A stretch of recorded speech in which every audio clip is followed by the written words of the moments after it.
Taigi, va, sveiki visi, šiandien su jumis yra Deivis ir šiandien parodysiu, kaip įsirašyti Bullhop skriptą. Taigi, pradėkime. Įsijungėte iš pradžių Counter Strike'ą. Pas mane Counter Strike'as yra jau jungtas. Žodžiu, jungsiu iš naujo. Įsijungėte. Geriausia Counter Strike'as siūstis iš šią vardą, tada jau veikia tas Bullhop skriptas. Nuleidžiate Counter Strike'ą. Atidarote šį folderį ir bus Bunnyflop exe. Taip, paspaudžiate ant jo 2 kartus, run. Ir viskas jums jau veikia.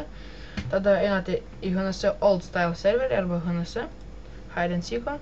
Taip, spaudžiate Find Server. Aš eisiu į koridorių.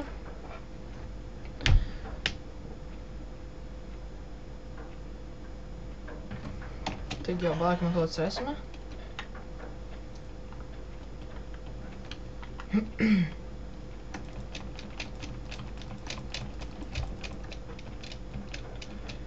Geriausia naudoti šitą skriptą, kai, pavyzdžiui, jūs norite išmokti, arba, pavyzdžiui, šokinėjat, pavyzdžiui, SCJ šokinėjat, pavyzdžiui, count jumpą.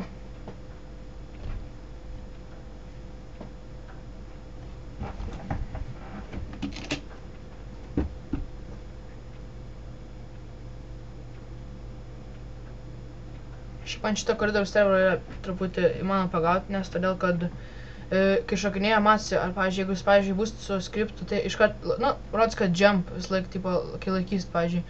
O jeigu, pavyzdžiui, be skripto, tai vis laik spausnėsit tą.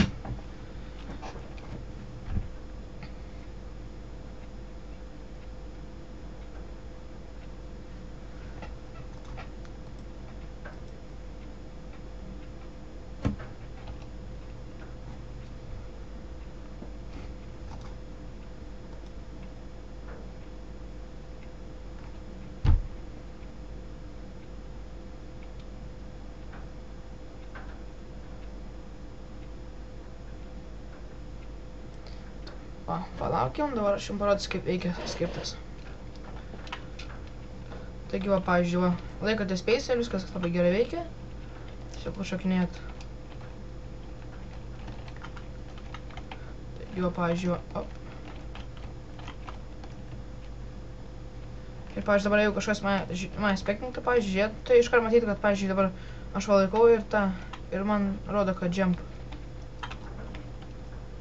Tai va, ačiū, kad žiūrėjote. Laikint, subscribinkit, dalinkitės draugais. Viso gero.